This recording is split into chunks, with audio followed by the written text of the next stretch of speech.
Every city street was watched.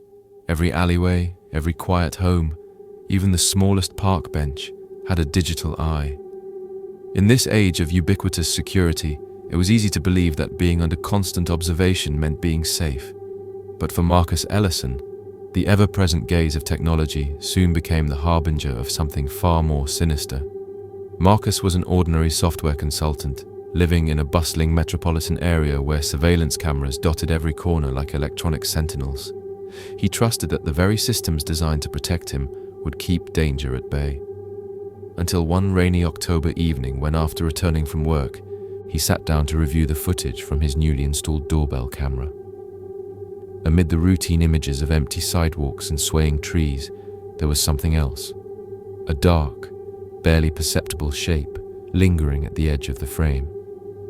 It wasn't a face or even a clear silhouette, just a shifting patch of darkness that seemed to watch him.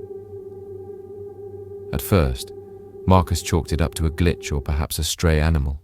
But when similar anomalies began to appear on the security feeds from the hallway cameras in his apartment building, a prickling sense of dread settled in. The shadow wasn't confined to his own property. It was seen in multiple feeds around his neighborhood, always there, just at the edge of perception, as if the surveillance system itself was being manipulated. Over the following days, Marcus's routine was invaded by unease. At work, during his lunch break, he would glance at the reflection in the glass doors and catch a fleeting glimpse of something dark behind him. On his walk home, he noticed that the same figure appeared on the monitors in a local electronics store, as if it was tracking his movements. Even his smartphone, once a tool of comfort and connectivity, began to deliver cryptic notifications at odd hours, messages with no sender, containing nothing more than a series of timestamps and coordinates. Sleepless nights became the norm as Marcus pored over video recordings. He meticulously scrolled frame by frame, marking the moments when the shadow manifested. It wasn't random. There was a method to its appearances. Every time he left his apartment, the camera outside captured it lingering on the street corner. Every time he entered a building, a similar image flickered across a lobby screen. The pattern was unmistakable. The shadow was always there, silently observing. Marcus reached out to his neighbor, Simone, who worked in the building's maintenance department. She recalled strange occurrences, lights flickering, security systems rebooting unexpectedly, and whispers among the staff about ghosts in the wires. But nothing concrete ever materialized, leaving Marcus feeling isolated in his growing paranoia. His life, once predictable and orderly, now revolved around the hunt for a phantom that defied explanation. Determined to uncover the truth, Marcus dove headfirst into the digital underbelly of his city.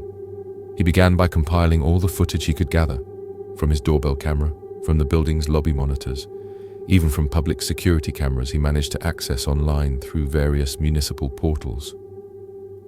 His investigation quickly evolved from a personal quest into a digital puzzle. Each piece of video data contained subtle discrepancies, moments when the feed would momentarily distort, as if someone or something was interfering with the signal.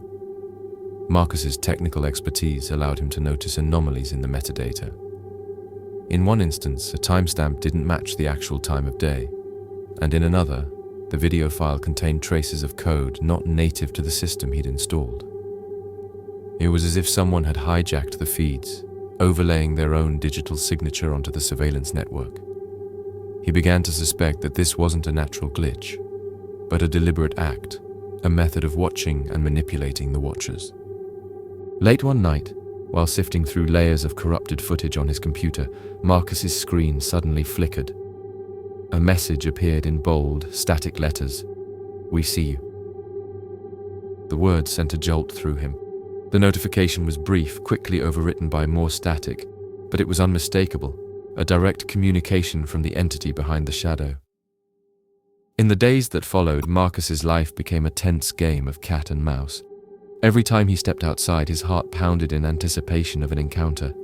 He rigged his apartment with additional cameras, set up motion detectors, and even installed a backup power supply for his devices. Despite these precautions, the shadow continued to elude him. It was as if it moved with uncanny precision, always appearing where and when Marcus was most vulnerable. He attempted to trace the origin of the malicious code he had found in the corrupted footage. Consulting with an old college friend who specialized in cybersecurity, Marcus discovered that the code was part of a sophisticated hacking tool designed to infiltrate and control surveillance systems. The tool wasn't from any commercial vendor. It was custom-made, likely developed by someone with intimate knowledge of both digital forensics and physical security systems. The more Marcus uncovered, the more he began to wonder if he was being targeted specifically. Had he stumbled upon something he wasn't meant to see?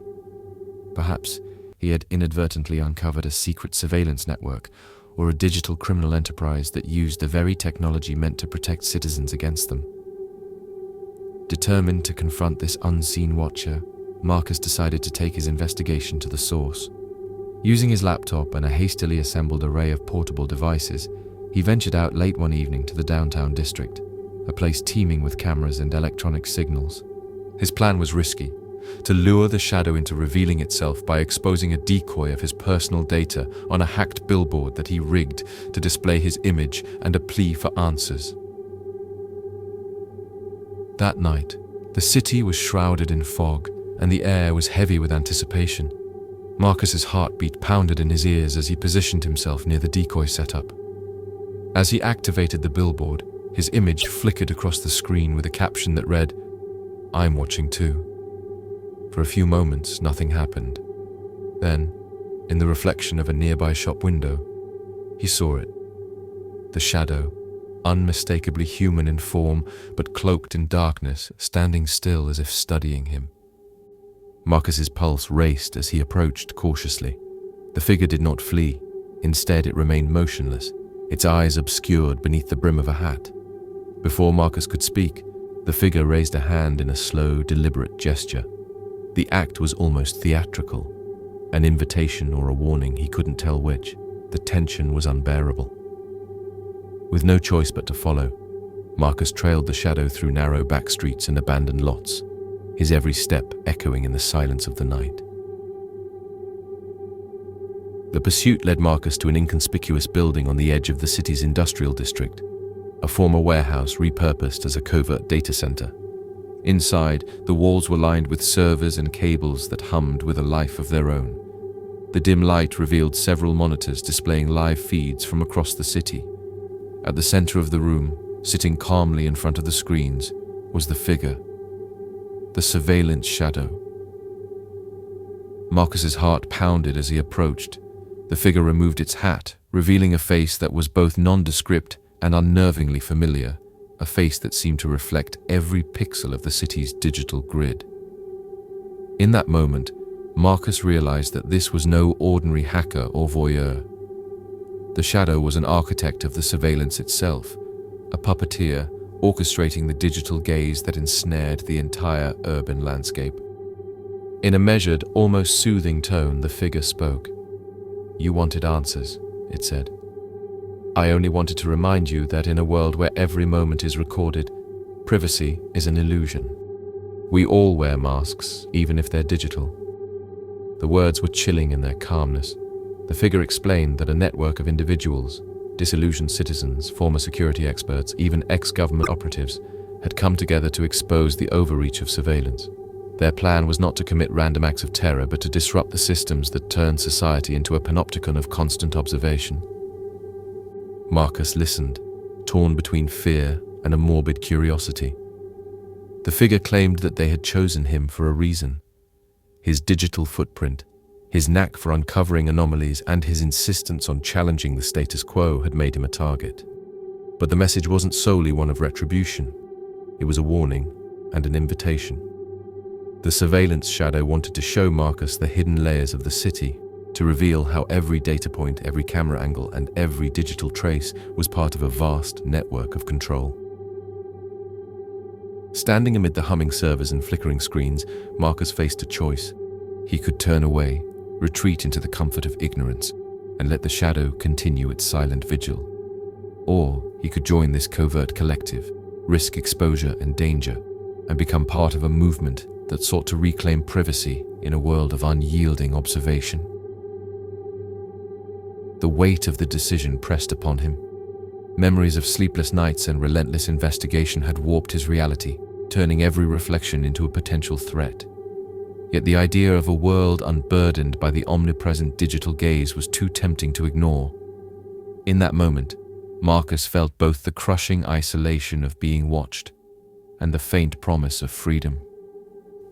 After a long silence, he spoke. "Show me," he said simply. The surveillance shadow's eyes, hidden in the digital glow of the monitors, seemed to soften ever so slightly. "Welcome to the edge," the figure replied. "This is where the masks fall away, and you see the truth behind the surveillance." Marcus's life was never the same after that night. He became a reluctant member of the collective, working to expose the invasive practices of corporations and governments alike. His days were spent sifting through reams of data, uncovering secrets hidden in lines of code, and documenting evidence of the digital manipulation that had become routine in modern society. But even as he worked from the shadows, the eerie presence of the surveillance shadow lingered. It was a constant reminder that the line between watcher and watched was perilously thin. Every time he checked a security feed or adjusted his privacy settings, the memory of that enigmatic figure emerged, a silent warning that in the age of digital omnipresence, no one was ever truly free.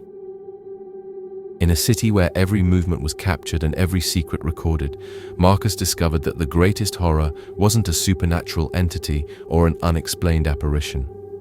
It was the loss of control over one's own life, the realization that even in the privacy of one's home, one could still be the subject of an unseen, all-encompassing gaze. And somewhere out there, behind countless screens and streams of data, the surveillance shadow continued its work, an eternal guardian of a secret rebellion, watching, waiting, and reminding everyone that the age of privacy had long since passed. The city's neon lights flickered on as dawn broke, casting long shadows on wet pavement. And in that shifting interplay of light and darkness, Marcus understood that every moment was a silent performance in a play where the audience was never far behind. The surveillance shadow had shown him a terrifying truth.